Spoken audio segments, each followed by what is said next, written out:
Assalamualaikum warahmatullahi wabarakatuh. Bagaimana kabar adik-adik sekalian? Semoga tetap sehat dan bahagia.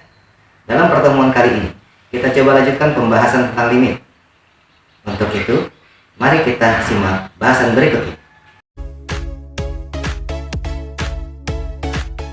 Pada bagian ini, kami ajak pemirsa untuk mengingat kembali skema kerja dalam menghitung nilai limit X menuju C untuk fungsi fx. Ingat, langkah pertama yang harus kita lakukan adalah kita mensubstitusikan nilai X sama dengan C ke mesin fungsi fx. Nah, di akhir proses, saat substitusi X sama dengan C ke mesin fungsi fx tadi, kita akan berakhir pada salah satu kemungkinan berikut ini. Mungkin saja kita akan berakhir kepada bentuk P per Q, mungkin juga kita akan berakhir pada bentuk 0 per Q, atau mungkin juga kita berakhir pada bentuk P per 0, atau bahkan kita akan berakhir pada bentuk 0 per 0. Perhatikan di sini bahwa tiga bentuk pertama itu bukanlah bentuk tak tentu.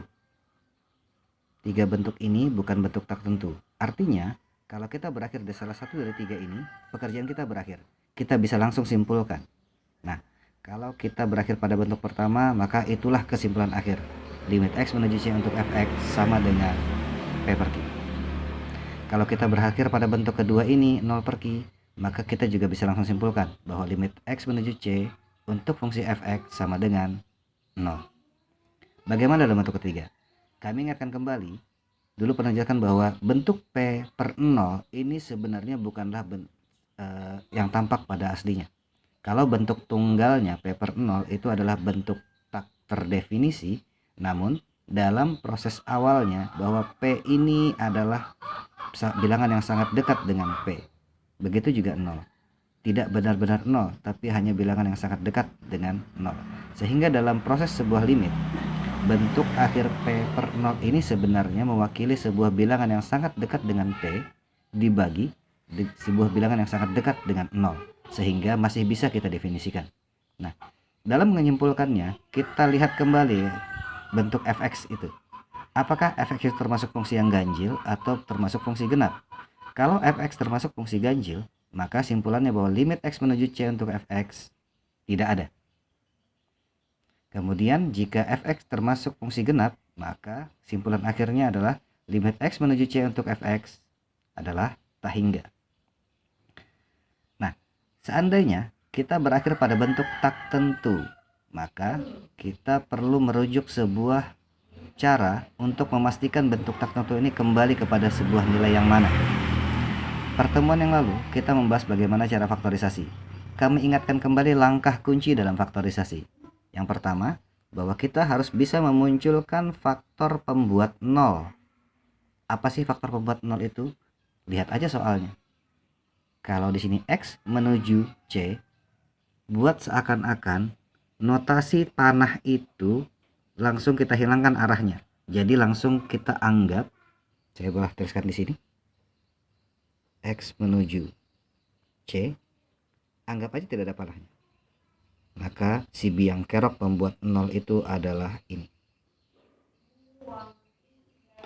Jadi untuk cara faktorisasi, kita harus konsentrasi atau harus fokus bagaimana memunculkan si pembuat 0, entah itu di atas pembilang atau di bagian penyebut.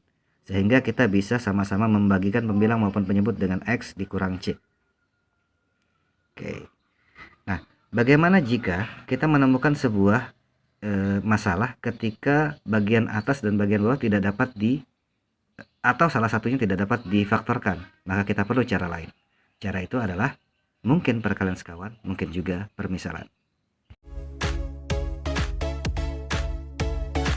Mari kita coba menyelesaikan permasalahan seperti ini. Diberikan sebuah soal, limit X menuju 2 untuk 3 dikurang akar dari X ditambah 7 dibagi X kuadrat ditambah X dikurang 6. Nah, masih ingat langkah pertama yang harus kita lakukan?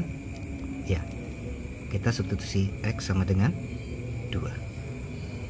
Nah, maka yang terjadi dalam mesin fungsi itu adalah, ingat bahwa setiap X di sini akan kita ganti dengan nilai 2. Kita cek, masukkan ke mesin fungsi 3 dikurang akar dari X nya kita ganti dengan 2. Semua ini nanti dibagi dengan X di sini dibagi dengan 2. Fungsinya berkuadrat, maka 2 nya juga dikuadratkan. Ditambah X tadi diganti dengan 2 dikurang 6. Kita lihat proses pada pembilang. 3 dikurang akar dari 2 ditambah 7 menghasilkan nilai 9. Yang di bawah 2 berkuadrat bernilai 4 tambah 2 nanti kemudian dikurang 6. Proses akhir dari sebuah pembilang akar dari 9 ini adalah 3, maka 3 dikurang 3 0. Kemudian 4 ditambah 2 6 dikurang 6 juga 0. Nah, kita berakhir pada bentuk tak tentu. Karena ini bentuk tak tentu, maka kita perlu sebuah trik atau sebuah langkah baru, langkah lanjutan untuk merujuk nilai tak tentu ini menuju ke nilai mana. Pertemuan yang lalu kita menggunakan cara faktorisasi. Kalau kita lihat di sini, pada penyebut mereka berderajat 2, sehingga masih mungkin untuk kita faktorkan. Kemudian masih ingat, pembuat 0 baik itu di atas maupun di bawah adalah faktor X menuju 2. Triknya, kalau arah panah itu kita hilangkan, maka yang akan kita dapatkan adalah tidak perlu pakai panah langsung. Nah, inilah si pembuat 0 itu. Kita harus memunculkan faktor ini di bagian pembilang maupun penyebut. Ketika kita bisa menghilangkannya, maka hasil akhir tidak akan mencapai 0 per 0. Karena di bagian pembilang ini sudah tidak bisa difaktorkan, maka kita perlu cara lain. Cara itu adalah kita coba perkalian sekawan. Mengapa perkalian sekawan? Karena untuk menghilangkan bentuk akar, maka cara yang mungkin dan lebih simpel adalah perkalian sekawan. Kita coba. Limit X menuju 2. Saya tulis kembali soalnya.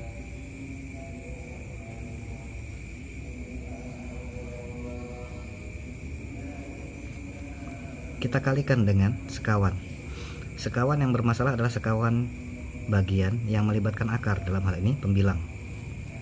Jadi masih ingat sekawan itu faktor pertama dan faktor kedua itu tetap. Suku pertama dan suku kedua itu tetap. Sekawan itu adalah lawan operasi dari penghubung antara suku pertama dan suku kedua.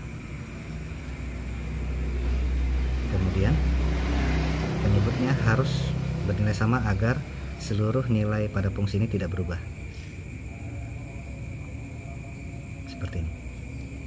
Perlu kita ingat bahwa di sini itu tidak akan menjadikan 0, sehingga kita tidak perlu mengubah atau memanipulasi bentuk ini. Yang kita perlu bentuk bagian pembilang dan kemudian memfaktorkan penyebutnya karena dia berderajat 2. Dengan catatan kita harus menemukan faktor ini. Nah, proses yang berikutnya, maka di atas adalah 3 dikali 3. Kita lakukan perkalian secara distributif. Suku pertama dikali suku keempat, positif 3 dikali akar 7, positif. X tambah 7 seperti ini. Negatif akar X plus 7 dikali 3 berarti negatif. Kemudian terakhir suku kedua dikali suku keempat, negatif kali positif menghasilkan bilangan yang bernilai negatif. Akar 7 dikali akar X tambah 7 dikali akar X tambah 7, nanti hasilnya adalah bilangan tersendiri. Atau akar berkuadrat, hilang kan?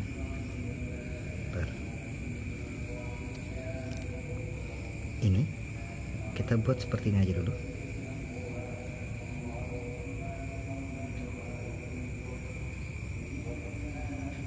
Nah, kita perhatikan bagian pembilang ada suku-suku yang bisa saling menghilangkan.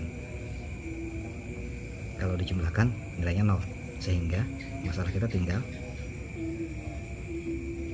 9 dikurang seluruh ini, berarti pengurang ini milik semuanya. Negatif kali positif X, negatif X. Negatif kali 7, negatif 7. Untuk di bawah, yang ini kita faktorkan. Masih ingat cara memfaktorkan yang kemarin? Cari pasangan bilangan. Kalau dijumlah hasilnya B, 1. Kalau dikali hasilnya A kali C, 1 kali negatif 6, negatif 6. Negatif 6 itu adalah perkalian 2 dengan 3. Seperti ini dulu. salah satu faktor ini harus negatif. Kita tinggal baca apakah 2 ditambah negatif 3 atau 3 ditambah negatif 2 yang hasilnya positif 1. Iya, 3 ditambah negatif 2, 3 positif dan 2 negatif. Sekali lagi saya ingatkan bahwa yang di sebelah kanan ini tidak akan membuat 0, sehingga tidak perlu dimanipulasi ke bentuk apapun. Kita lanjut.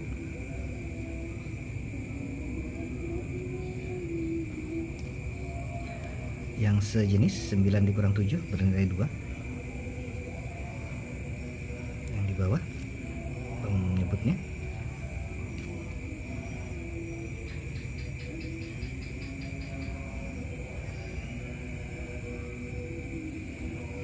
Nah, ada faktor yang bisa untuk sama-sama dibagi. Kita sama-sama bagi dengan X dikurang 2. 2 dikurang X dibagi X dikurang 2 itu hasilnya negatif 1. Jadi faktor-faktor ini kalau dibagikan hasilnya negatif 1.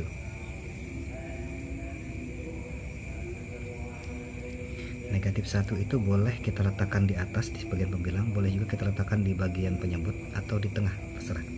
Saya letakkan di atas, dan penyebutnya tinggal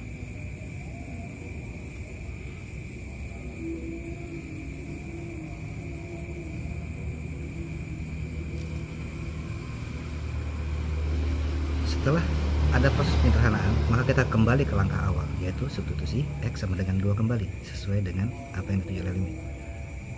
Kita ulangi langkah awalnya. Maka kali ini fungsi yang sudah lebih sederhana kita ganti dengan 2. Negatif 1 dibagi 7 kan. Akar dari 9 hasilnya 3, 3 tambah 3 6. Berarti negatif 1 per 7 kali 6 42. Hasil akhir sebuah bilangan negatif 1 per 42. Dan ini sebuah bilangan tentu. Masalah kita selesai sekarang. Sekarang mari kita coba menyelesaikan permasalahan berikut ini. Diberikan sebuah limit P menuju 1 untuk akar pangkat 5 dari P dikurang akar pangkat 3 dari P dibagi 1 dikurang akar pangkat 15 dari P. Nah, masih ingat langkah pertama? Iya, kita substitusi P sama dengan yang dituju dalam limit, yaitu 1. Maka yang terjadi pada mesin fungsinya adalah akar pangkat 5 dari P-nya diganti dengan nilai 1 dikurang akar pangkat 3 dari P-nya juga diganti dengan nilai 1 dibagi 1 dikurang akar pangkat 15 dari P. P-nya diganti dengan 1. Akar pangkat 5 dari 1 nilainya 1 dikurang akar pangkat 3 dari 1 juga bernilai 1. Akar pangkat 15 dari 1 juga bernilai 1. Maka yang terjadi pada pembilang maupun penyebut, pembilang 1 dikurang 1 menghasilkan nilai 0, pada penyebut 1 dikurang 1 juga menghasilkan nilai 0. Dan ini bentuk tak tentu. Bentuk tak tentu ini belum menyelesaikan masalah limit. Kita perlu langkah lain. Kita coba ingat kembali, si pembuat nolnya adalah P menuju 1. Ingat bagaimana menemukan pembuat 0. Tinggal kita hilangkan arah panahnya sehingga tulisannya menjadi tanpa arah panah, jadi P dikurang 1. Inilah pembuat 0 yang akan kita coba munculkan di atas maupun di bawah. Langkah pertama yang kita bisa coba adalah memfaktorkan. Mungkinkah pembilang maupun penyebut kita faktorkan sehingga faktor yang muncul bisa seperti ini? Langkah itu kalau dirasa tidak bisa, kita coba langkah lain. Mungkinkah kita bisa melakukan perkalian sekawan? Sekawan yang di atas maupun sekawan yang di bawah. Yang di atas, ketika ini dikali dengan sekawan, maka suku pertama dikali itu sendiri akan menghasilkan akar pangkat 5 dari P berpangkat 2. Juga belum menyelesaikan masalah. Untuk itu kita coba lakukan permisalan. Kita pakai sebuah variabel baru selain P. Saya coba A.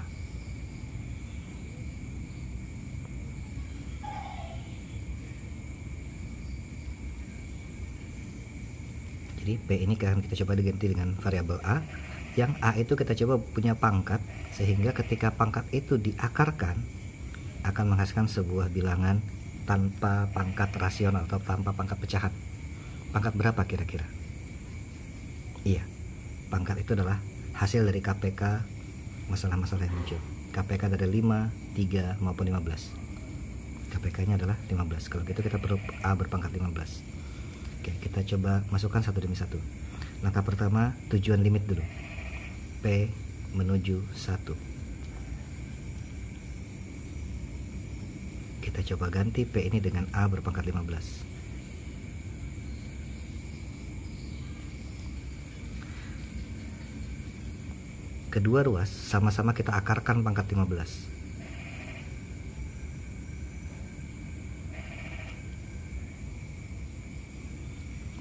Ruas kiri.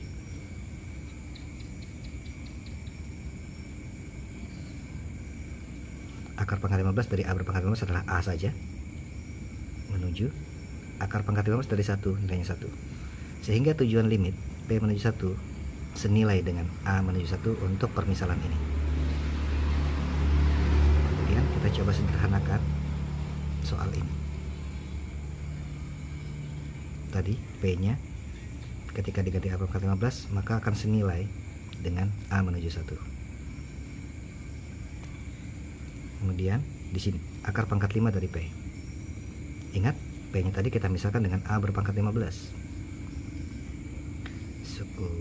Berikutnya akar pangkat 3 dari P.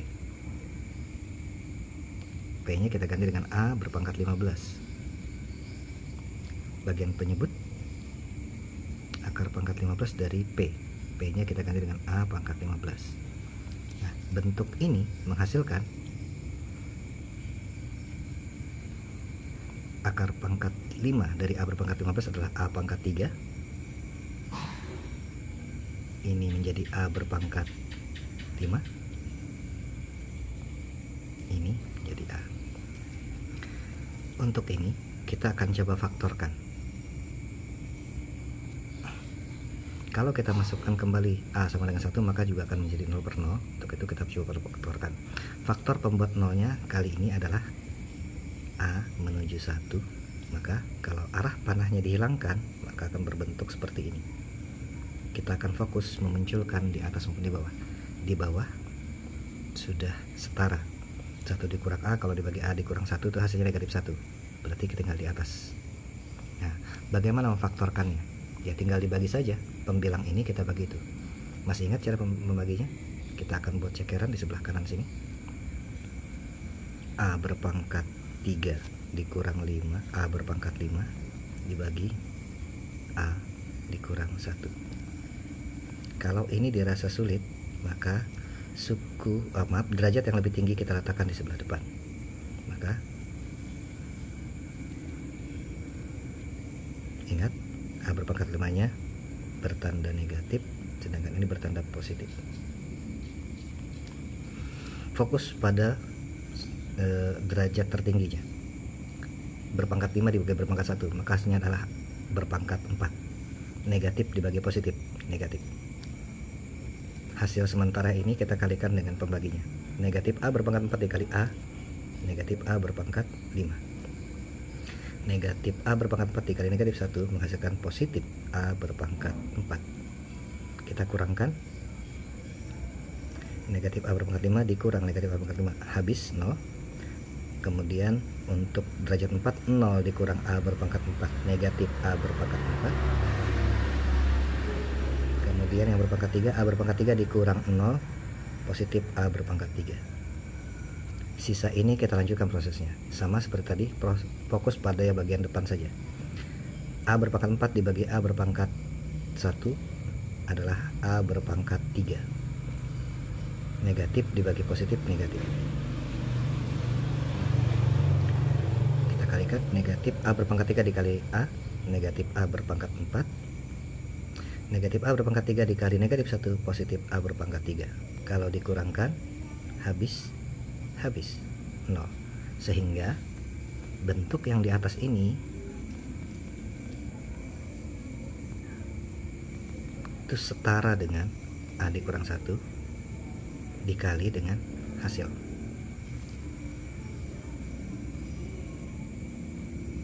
Nah, kita coba bisa lanjutkan di sini.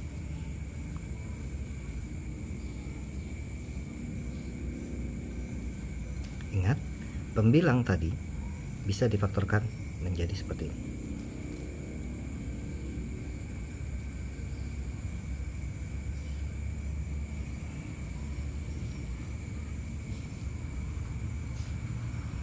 Sedangkan penyebutnya tidak perlu kita faktorkan karena sudah setara. Nah, ada bagian yang bisa kita sama-sama bagi dengan, yaitu bagian ini dibagi itu. Sama-sama dibagi dengan A dikurang 1. A dikurang 1 dibagi dengan kurang 1 habis 1 maksudnya. Kemudian 1 dikurang A dibagi A dikurang 1 adalah negatif 1. Maka negatif satunya boleh kita letakkan di atas, boleh di tengah, boleh juga di bawah. Saya letakkan di bawah.